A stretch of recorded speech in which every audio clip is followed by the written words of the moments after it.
Greetings fellow Earthlings and welcome to this tiny garage.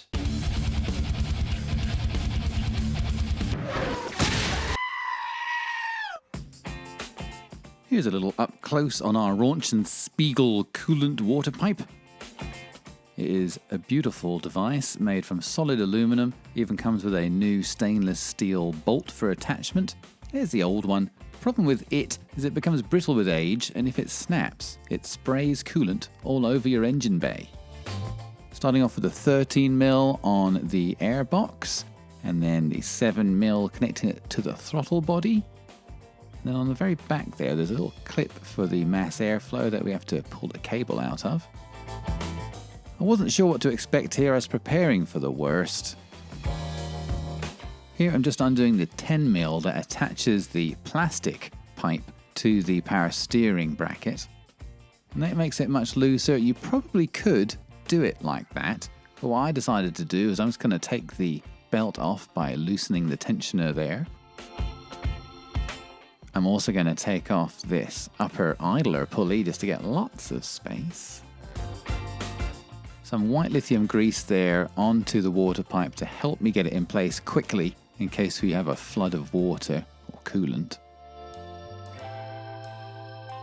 That top hose clamp is a 6mm and then able to pull that off pretty easily, and a dribble.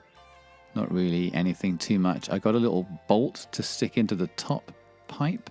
That should keep that one from flowing all over the place. This little rubber plug should hopefully discourage the other end of the pipe from leaking. And then for the lower one, that has a 6.5mm hose clamp on it. Don't know why. And rotating that plastic coolant pipe, and it did come off. A little dribble of coolant there, not too bad. Putting the new one in place. It's now time to tighten up that 6.5mm hose clamp. I don't know if that's standard or not. Seems a little odd to me. When I'm back in here for the underdrive pulley, I'm going to replace that one. Then attaching the top pipe that goes back to the air oil separator. Tightening that up with the 6mm. The stainless steel bolt that comes with the water pipe is slightly longer to allow for the Billet aluminum's brawnier proportions.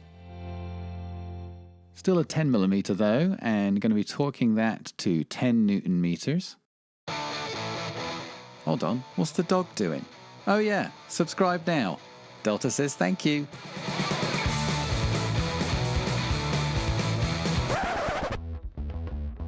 Besides the bolt location, the only other contact between the coolant pipe and the power steering bracket should be that little rubber dampener that's on it. Make sure the coolant pipe is exactly parallel so there's no other metal on metal contact.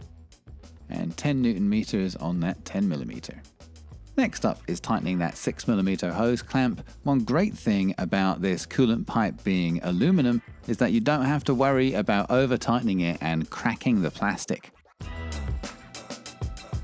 Now putting the pulley back in with a 15mm.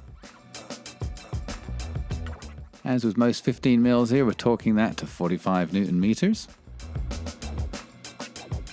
And a 24mm onto the tensioner pulley to get the belt back on. Some white lithium grease on the throttle body to ease our life into place here. Connecting the mass airflow back together and then putting the airbox back onto the throttle body.